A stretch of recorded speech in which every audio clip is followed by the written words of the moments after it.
Hello student, this is computer application in pharmacy experiment number 1. Aim of this experiment is to design a questionnaire using a word processing package to gather information about a particular disease. Definition of questionnaire.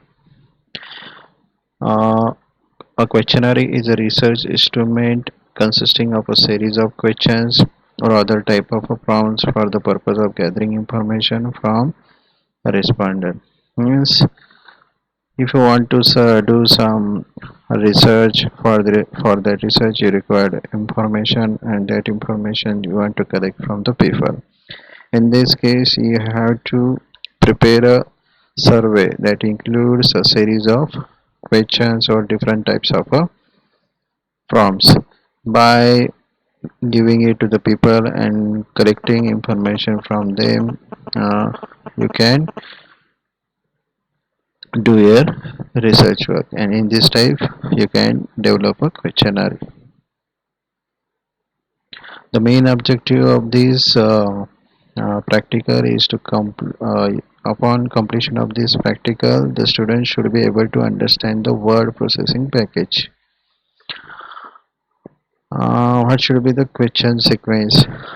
In general, questions should flow logically from one to next, means 1 2 3 ABC, like that.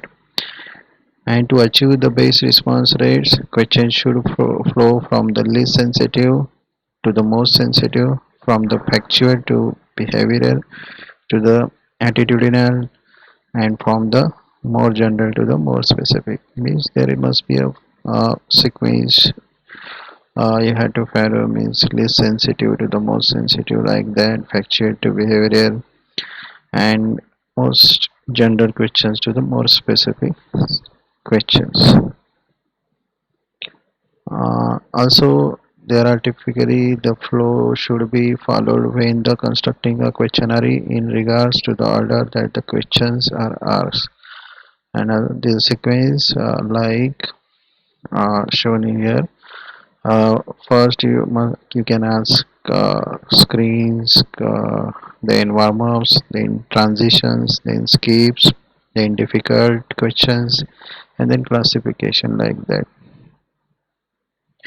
Screens are used as a screening method to find out early whether or not someone should complete the questionnaire. Means in this you have to first find out the person who can complete the questionnaire. Warm-ups Warm-ups are simple to answer, help capture interest in the survey, and may not pretend to research objective. This is the warm-up questions in which you have to create a simple question that can make interesting to the persons participants, and also by by also by in these questions you have to pretend that you are not doing a research with my just asking name, age, qualification, like that. Transition questions are used to make different area flows as together. Means with these questions you have to uh, ask with some other questions that also can make the flow of the questionnaire. Skips includes questions similar to the if yes, then answer question 3. If no, then continue question to the question 5. In this type, you must include questions like uh, uh, if the person have diabetes. If his answer is yes, then go to the question 3, means refer this type of a drug, refer this type of exercises, and refer this lifestyle, like that. And if the if the person uh, doesn't have diabetes, then go to the question 5, means what is your age, is there uh, anyone who has in your family who has diabetic patient or not, or like that. You can ask questions, and for this you have to go for question 5, like that you can develop questionnaire. Difficult questions are toward the end because the respondent know that they are almost done. Uh, Difficult questions you must ask at the end of the survey. Means if you ask a difficult question earlier, then respondent can lose its interest into the survey. So you ask these questions at the end of the survey. Classification or demographic questions should be at the end because typically they can feel like personal question, which will make respondent uncomfortable and not willing to finish the survey. Some questions are very important and some importance and also they are personal questions, and avoid this type of questions asking earlier because it makes a respondent uncomfortable and then he may be or she can not willing to finish the survey. So uh, take these all type of precaution and make a survey questions for your research work or another work. Now see dimension. Now see the video in which you can perform the by seeing this video you can perform your practical. Practical number 1, ये पे यहाँ पर title जो दिया हुआ है वो ये है कि design a questionnaire using a word processing package to gather information about a particular disease. तो ये मैंने 5 पेजेस का एक डॉक्यूमेंट ऑलरेडी क्रिएट किया हुआ है। तो यहाँ पर आपको क्या करना है, आपको ये practical with in 2 to 3 pages में ख़त्म करना होता है। तो इसका जो पहला पार्ट है, अब ये प्रैक्टिकल 2 पार्ट में ब्रेक हो जाता है, पार्ट 1 एंड पार्ट 2। तो पार्ट 1 में आपको क्या करना है, आपको पर्टिकुलर डिजीज के बारे में लिखना है। जैसे मैंने यहाँ पे लिखा हुआ है कि a disease is a particular abnormal condition, a disorder of a structure और फंक्शन। इट मीन्स कि आप किसी एक डिजीज के बारे में आप पर्टिकुलर लिख सकते हैं, आप अपने अकॉर्डिंग लिखें, खुद रीराइट कर सकते हैं। तो ये आपको जो 5 पेजेस का डॉक्यूमेंट है इसको 1 पेज का बनाना है, जिसमें से आप इनिशियली कुछ लाइंस चूज कर सकते हैं, आप अपने अकॉर्डिंग लिखें डिजीज क्या होती है। उसके बाद उसकी टर्मिनोलॉजी जो है, लाइक कॉन्सेप्ट क्या कहता है डिजीज। अब जब पता लग गया आपको डिजीज क्या है, तो उसके बाद आप उसके अंडर जो होने वाले जो फैक्ट्स हैं, इट मीन्स कि आप एक्यूट डिजीज या फिर आपका कॉग्निनेंटल डिजीज होता है, या फिर हम इन नंबर ऑफ टाइप्स को हम डिफाइन कर सकते हैं अकॉर्डिंग टू योर चॉइस। तो ये मैंने कुछ और डिजीज के बारे में यहाँ पर डिफाइन किया हुआ है 1 by 1। और एट द एंड फिर जब हम बात कर रहे हैं कि मेडिकल कंडीशंस, तो किसी पर्टिकुलर डिजीज के साथ मेडिकल कंडीशंस क्या हो सकती हैं, तो वो चीज़ भी यहाँ पर क्लियरली मेंशन्ड है। तो types by body system like mental disease और it may be anything, organic disease. तो आप क्या करेंगे, आप इस 5 पेज के डॉक्यूमेंट को एक सिंगल पेज का डॉक्यूमेंट बनाएंगे जिसमें आप डिजीज के बारे में बता रहे हैं, और उसके साथ साथ आप उसके टाइप्स या टर्मिनोलॉजी को डिफाइन कर सकते हैं विद इन 1 और maximum 2 pages, not more than that. तो ये आपका पार्ट 1 जब कंप्लीट होता है, इस पार्ट में बस आपको ध्यान रखना है कि आप डिजीज के बारे में खुद से लिखें, और जो टर्मिनोलॉजी जो मैंने यहाँ पे दी गई है आप उसको स्टडी करके आप खुद से लिखेंगे विद इन 2 पेजेस। तो जब हमारा पहला पार्ट खत्म हो जाता है, उसके बाद सेकंड पार्ट जो आता है वो हमारा प्रैक्टिकल अप्रोच है। तो प्रैक्टिकल अप्रोच के लिए मैंने यहाँ पर कुछ फाइल्स दी हुई हैं, that is a questionnaire template और क्वेश्चनर बेस्ड फॉर्मेट। तो इन क्वेश्चनर टेम्पलेट्स के अंदर आप देखेंगे यहाँ पर कुछ सैंपल्स दिए हुए हैं। तो सैंपल्स मीन्स आपको एक सर्वे फॉर्म बनाना है जो MS वर्ड में बनेगा। इसको हम बोलते हैं क्वेश्चनर, जहाँ पे हमें कुछ नंबर ऑफ इंफॉर्मेशन कलेक्ट करनी होती है इन द फॉर्म ऑफ सर्वे। तो जैसे कि मैं आपको दिखा देता हूँ सैंपल के तौर पे। सैंपल नंबर 1 क्या कहता है, सैंपल नंबर 1 ये कहता है कि यहाँ पर एक एम्प्लॉय हेल्थ क्वेश्चनर है जिसमें नेम, जॉब टाइटल है, उसके बारे में डिस्क्रिप्शन दिया गया है इन टर्म्स ऑफ MCQ, और आपके मिनिमम 2 ऑप्शंस हो सकते हैं। तो इस तरह के आप सैंपल देख रहे हैं, आप कोई सा भी एक सैंपल चूज कर सकते हैं।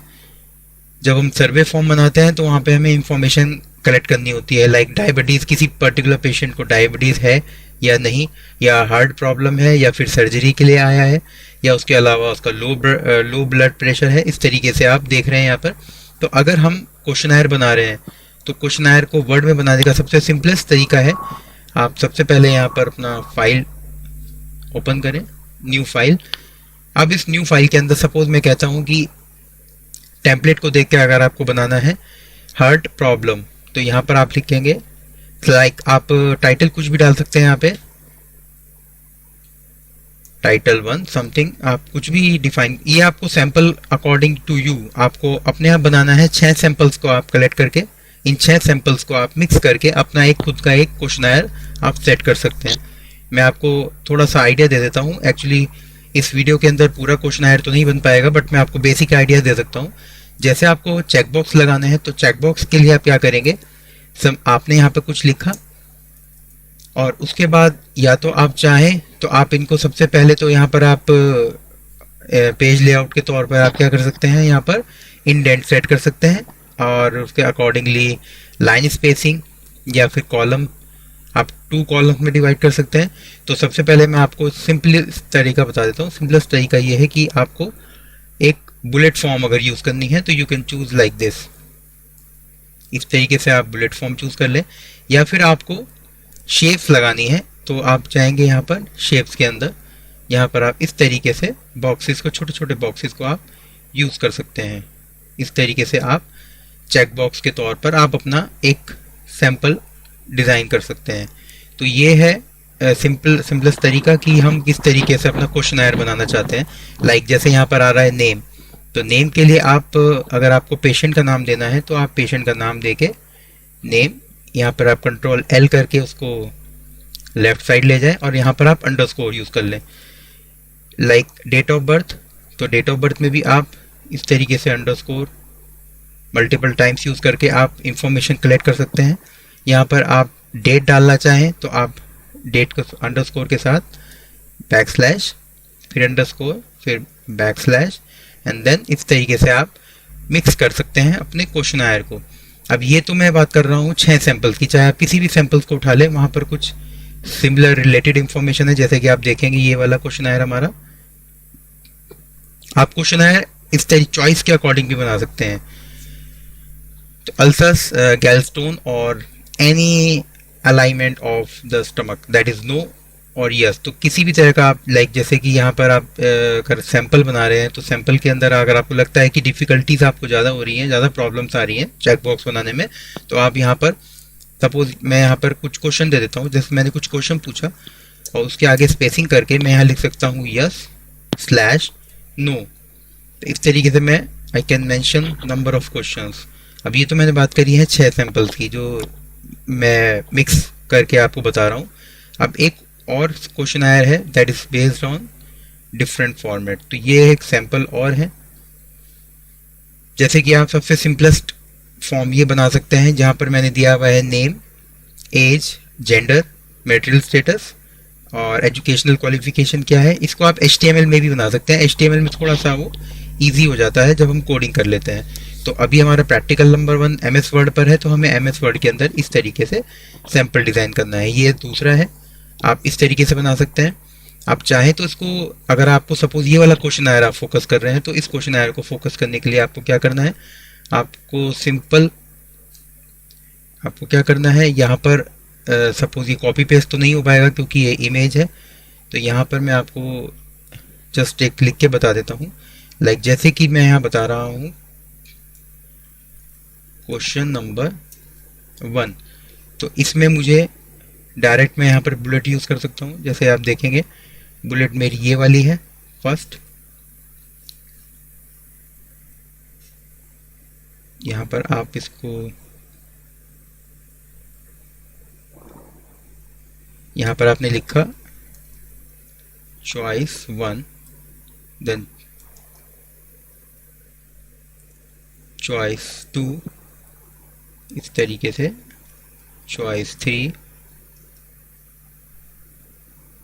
चॉइस 4। अगर आप शेप नहीं बना पा रहे हैं, क्योंकि शेप बनाएंगे तो उसमें काफ़ी प्रॉब्लम्स आएंगी, स्पेसिंग की प्रॉब्लम होगी, आपको सेट करने में बहुत टाइम लगेगा, तो बेटर है कि आप सिंपलेस्ट क्वेश्चन आयर इस तरीके से बना लें कि आपने यहाँ पर बुलेट यूज़ करी है और नीचे आपने उनकी चॉइस दे दी है, नंबर ऑफ चॉइस, तो that is called MCQ question भी आप पुट कर सकते हैं अपने क्वेश्चन आयर के अंदर। तो इस तरीके से हमारा क्वेश्चन आयर बन जाता है। तो ये प्रैक्टिकल नंबर 1 होगा। पार्ट 1 के अंदर आपने डिफाइन करा डिजीज़ के बारे में, और पार्ट 2 में आप एक सैंपल बना रहे हैं, एक सेट बना रहे हैं, एक सर्वे फॉर्म बना रहे हैं, क्वेश्चन आयर बना रहे हैं, और आप बाद में फाइल नंबर 1 और फाइल नंबर 2 को जोड़कर आप अपने प्रैक्टिकल को कंप्लीट करेंगे। तो प्रैक्टिकल का जो लेंथ रहेगी वो रहेगी 5 to 6 पेजेस की।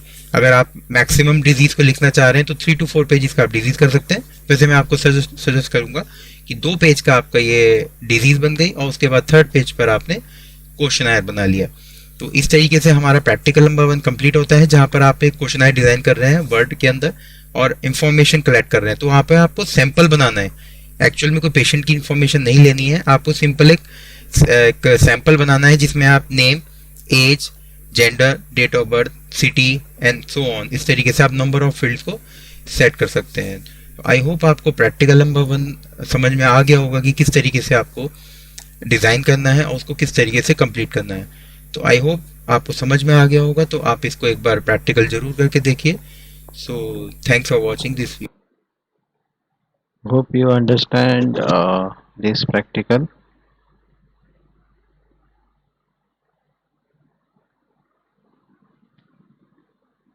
Now there are some Viva questions.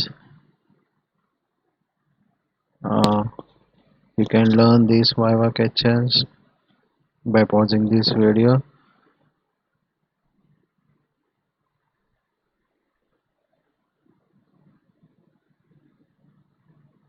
There are different these Viva questions are there.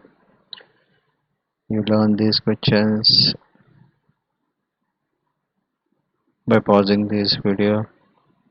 And thank you for attending this video. And I hope you can perform this practical.